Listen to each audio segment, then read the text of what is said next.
Bien, chers amis, bonjour. Nous en sommes déjà à la 3e semaine du Carême. Depuis déjà les semaines précédentes, vous avez pu suivre la prière du Carême, qu'on appelle aussi des vêpres, avec ses différentes parties. Hein. Vous vous souvenez de ce qu'on a entendu au début? Hein? Au début, il y a un hymne, un ou des psaumes, il y a la parole de Dieu, il y a le Magnificat, l'intercession, et ainsi de suite. Alors aujourd'hui, nous allons prendre exactement la même formule de prière pour cette 3e semaine de Carême. Et notre invité aujourd'hui, c'est nul autre que Monseigneur Louis Corriveau, hein, notre évêque. Et nous sommes dans sa chapelle privée, hein, la chapelle de l'évêché de Joliette. Alors ce qu'il y a de spécial aujourd'hui, non seulement Monseigneur est notre invité, mais aussi il va prier en expliquant un petit peu les parties. Hein. C'est pourquoi il y a un hymne, pourquoi il y a un psaume, quel est le sens de la parole de Dieu, de l'intercession et des prières qui suivent.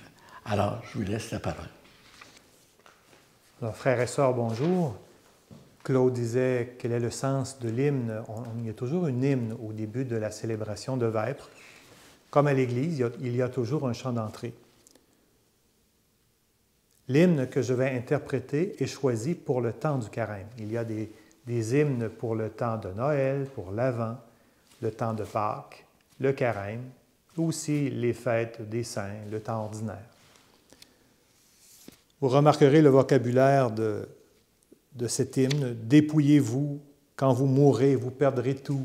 Suivez votre exode à l'avance. » Autrement dit, nous savons un jour que nous allons à la rencontre du Seigneur et tout ce que nous possédons ici est relatif. N'attendez pas qu'il soit trop tard pour que Dieu vous donne naissance. C'est un appel toujours à la conversion, le temps du Carême, mais une conversion pour la vie, pour qu'on apprenne à se dépouiller de ce qui est inutile ou de ce qui alourdit notre marche à la suite du Christ. C'est essentiellement ça, le vrai fond du Carême. Et c'était bien représenté par cette belle hymne de la liturgie des heures. Venez au jour, le Christ prépare son retour, le Christ prévient l'ère nuptiale. Passe les temps, passe la chair, l'Esprit de Dieu souffle au désert, annonçant l'aurore pascale. Dépouillez-vous, quand vous mourrez, vous perdrez tout. Suivez votre exode à l'avance. Tombe la mort, tombe le soir, n'attendez pas qu'il soit trop tard pour que Dieu vous donne naissance. Ne craignez pas de vous défaire, il recréera ce que vous cédez de vous-même.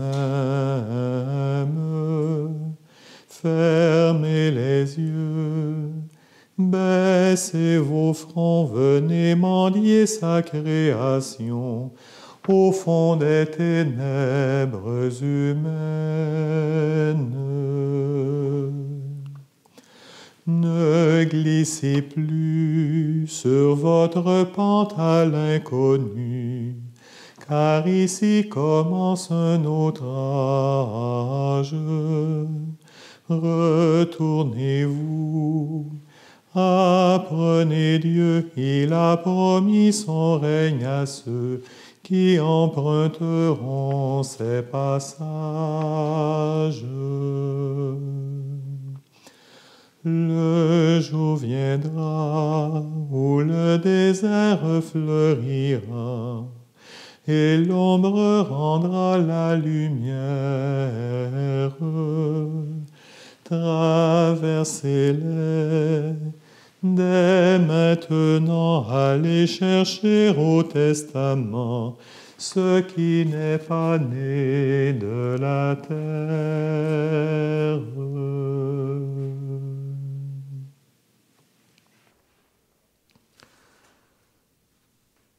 La liturgie des heures est composée principalement des psaumes.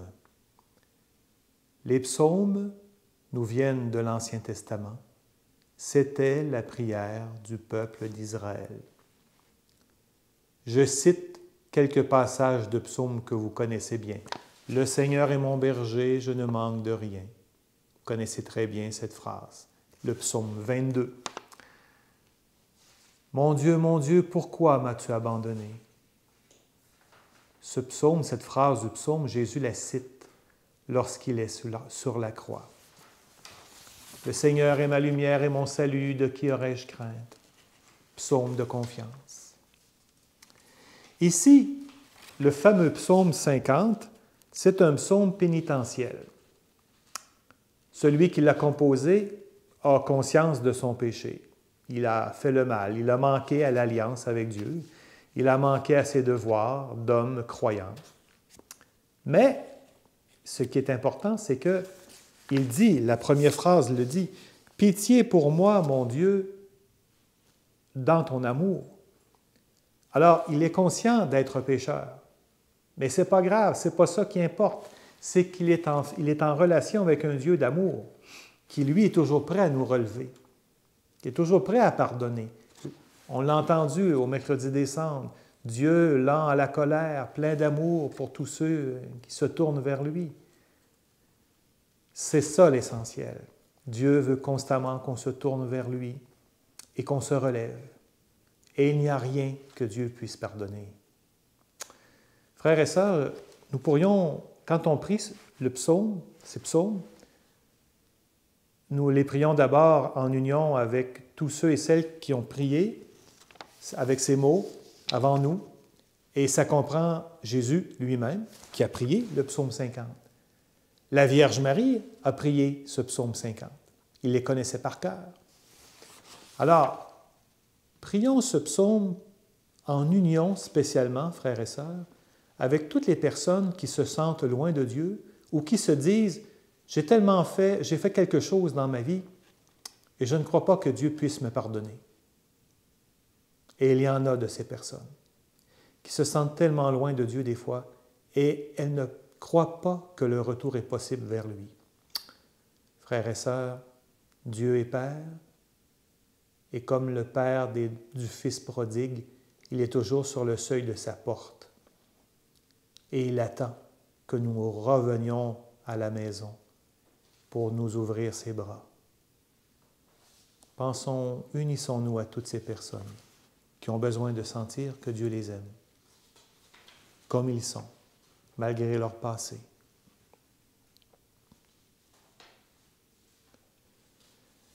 Pitié pour moi, mon Dieu, dans ton amour. Selon ta grande miséricorde, efface mon péché. Lave-moi tout entier de ma faute. Purifie-moi de mon offense. Oui, je connais mon péché. Ma faute est toujours devant moi. Contre toi et toi seul j'ai péché. Ce qui est mal à tes yeux, je l'ai fait. Ainsi tu peux parler, montrer ta justice, être juge et montrer ta victoire. Moi, je suis né dans la faute. J'étais pécheur dès le sein de ma mère. Mais tu veux au fond de moi la vérité. Dans le secret, tu m'apprends la sagesse. Purifie-moi avec l'hysope, et je serai pur. Lave-moi et je serai blanc, plus que la neige. Fais que j'entende les chants et la fête. Ils danseront les eaux que tu broyais. Détourne ta face de mes fautes. Enlève tous mes péchés. Crée en moi un cœur pur, ô mon Dieu. Renouvelle et raffermis au fond de moi mon esprit. Ne me chasse pas loin de ta face. Ne me reprends pas ton Esprit Saint. Rends-moi la joie d'être sauvé. Que l'Esprit généreux me soutienne. Aux pécheurs, j'enseignerai tes chemins. Vers toi reviendront les égarés. Libère-moi du sang versé, Dieu mon Dieu sauveur, et ma langue acclamera ta justice. Seigneur, ouvre mes lèvres, et ma bouche annoncera ta louange. Si j'offre un sacrifice, tu n'en veux pas, tu n'acceptes pas d'holocauste. Le sacrifice qui plaît à Dieu, c'est un esprit brisé. Tu ne repousses pas, ô mon Dieu, un cœur brisé et broyé. Rendons gloire au Père Tout-Puissant, à son Fils Jésus-Christ le Seigneur, à l'Esprit qui habite en nos cœurs, pour les siècles des siècles. Amen. Écoutons maintenant la parole de Dieu qui nous vient de l'Épître aux Corinthiens de saint Paul. Si quelqu'un est dans le Christ, il est une créature nouvelle. Le monde ancien s'en est allé. Un monde nouveau est déjà né. Tout cela vient de Dieu. Il nous a réconciliés avec lui par le Christ. Il nous a donné le ministère de la réconciliation. Car c'est bien Dieu qui, dans le Christ, réconciliait le monde avec lui. Il n'a pas tenu compte des fautes. Il a déposé en nous la parole de la réconciliation. Nous sommes donc les ambassadeurs du Christ, et par nous, c'est Dieu lui-même qui lance un appel. Nous le demandons au nom du Christ, laissez-vous réconcilier avec Dieu. Celui qui n'a pas connu le péché, Dieu l'a pour nous identifié au péché, afin qu'en lui, nous devenions justes de la justice même de Dieu. Frères et sœurs, ce que nous venons d'entendre est magnifique et redoutable en même temps. Nous sommes les ambassadeurs du Christ. Chaque chrétien est un ambassadeur du Christ. Chaque chrétienne. Ce qui fait que les paroles que nous prononçons, nos attitudes envers les autres ne sont pas insignifiantes, sans portée. Nous sommes les ambassadeurs du Christ. Il se peut que des personnes fassent l'expérience de la rencontre de Dieu en entendant une parole de réconciliation. C'est ce que Paul nous dit ici. Avoir des paroles de réconciliation. Des paroles d'accueil, des paroles qui ne jugent pas, des attitudes de patience. C'est comme ça, frères et sœurs, que des personnes peuvent faire l'expérience de l'amour, de la patience de Dieu, de son désir de réconciliation avec nous. Et c'est par nous que cette expérience peut être vécue, peut-être par des personnes, parce que nous sommes les ambassadeurs du Christ.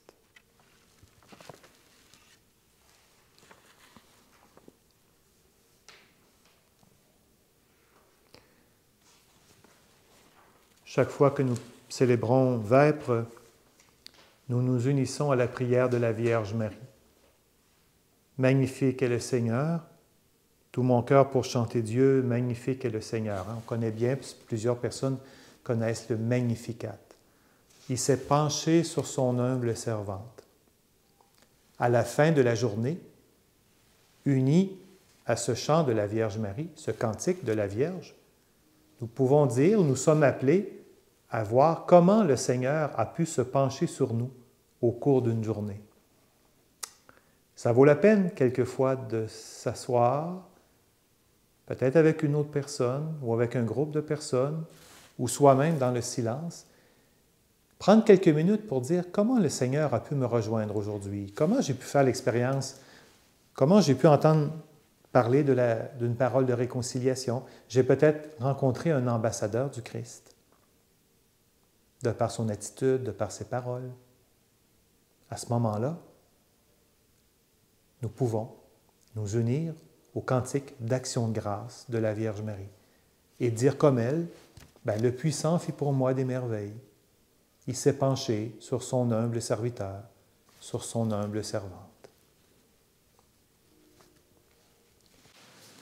Magnifique est le Seigneur, tout mon cœur pour chanter Dieu. Magnifique est le Seigneur. Magnifique est le Seigneur, tout mon cœur pour chanter le Dieu de mon salut. Son regard s'est posé sur son humble servante. Toutes les générations découvriront ma joie. Sa puissance fait pour moi des merveilles, que son nom est grand. Sa tendresse va de génération en génération à ceux qui le reconnaissent. Magnifique est le Seigneur, tout mon cœur pour chanter Dieu. Magnifique est le Seigneur.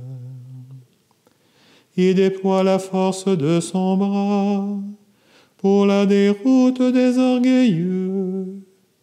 Il détrône les puissants et relève les humbles. Il rassasie les affamés et renvoie les riches les mains vides. Il prend soin de son peuple comme d'un fils, dans la fidélité de son amour. Magnifique est le Seigneur, tout mon cœur pour chanter Dieu. Magnifique est le Seigneur. Il tient la parole donnée autrefois en faveur d'Abraham et de sa lignée pour les siècles.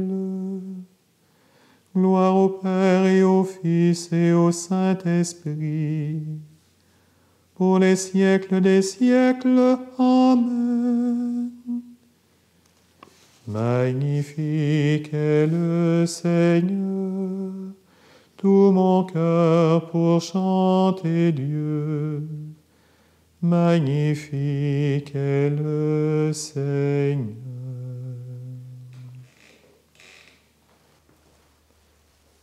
À la fin de la prière de Vêpres, nous faisons monter au Seigneur des prières d'intercession.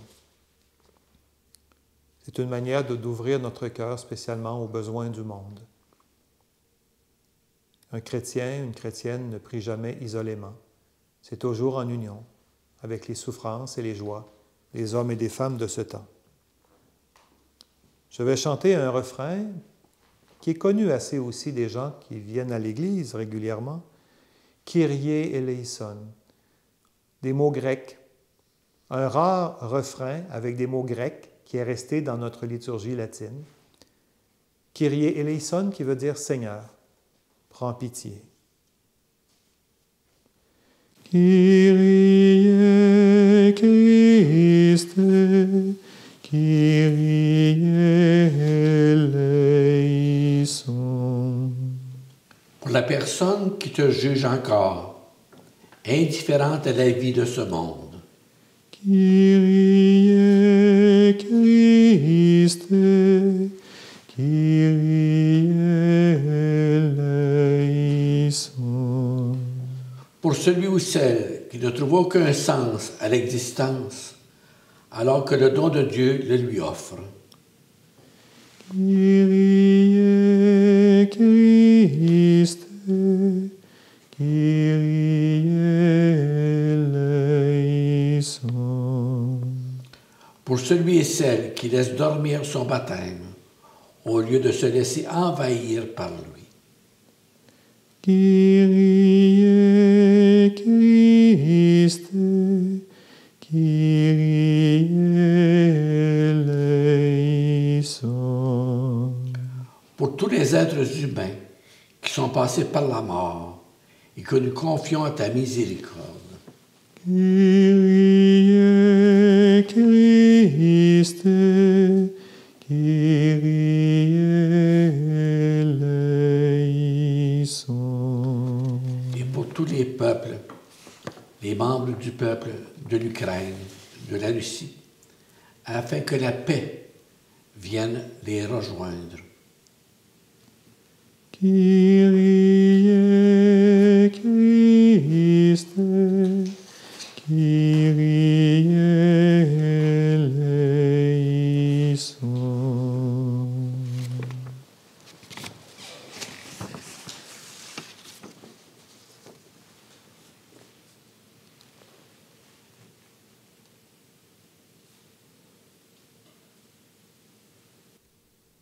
Redisons ensemble la prière de tous les baptisés. Notre Père, qui es aux cieux, que ton nom soit sanctifié, que ton règne vienne, que ta volonté soit faite sur la terre comme au ciel.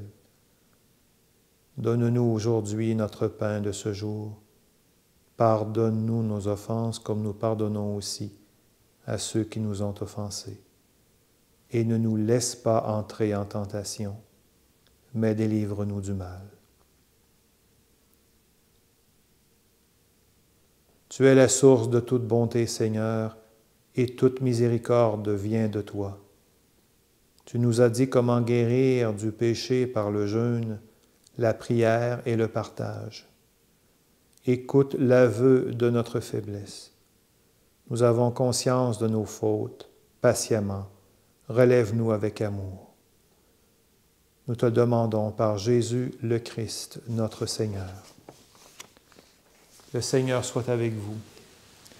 Que Dieu Tout-Puissant vous bénisse, le Père, le Fils et le Saint-Esprit. Allez dans la paix du Christ.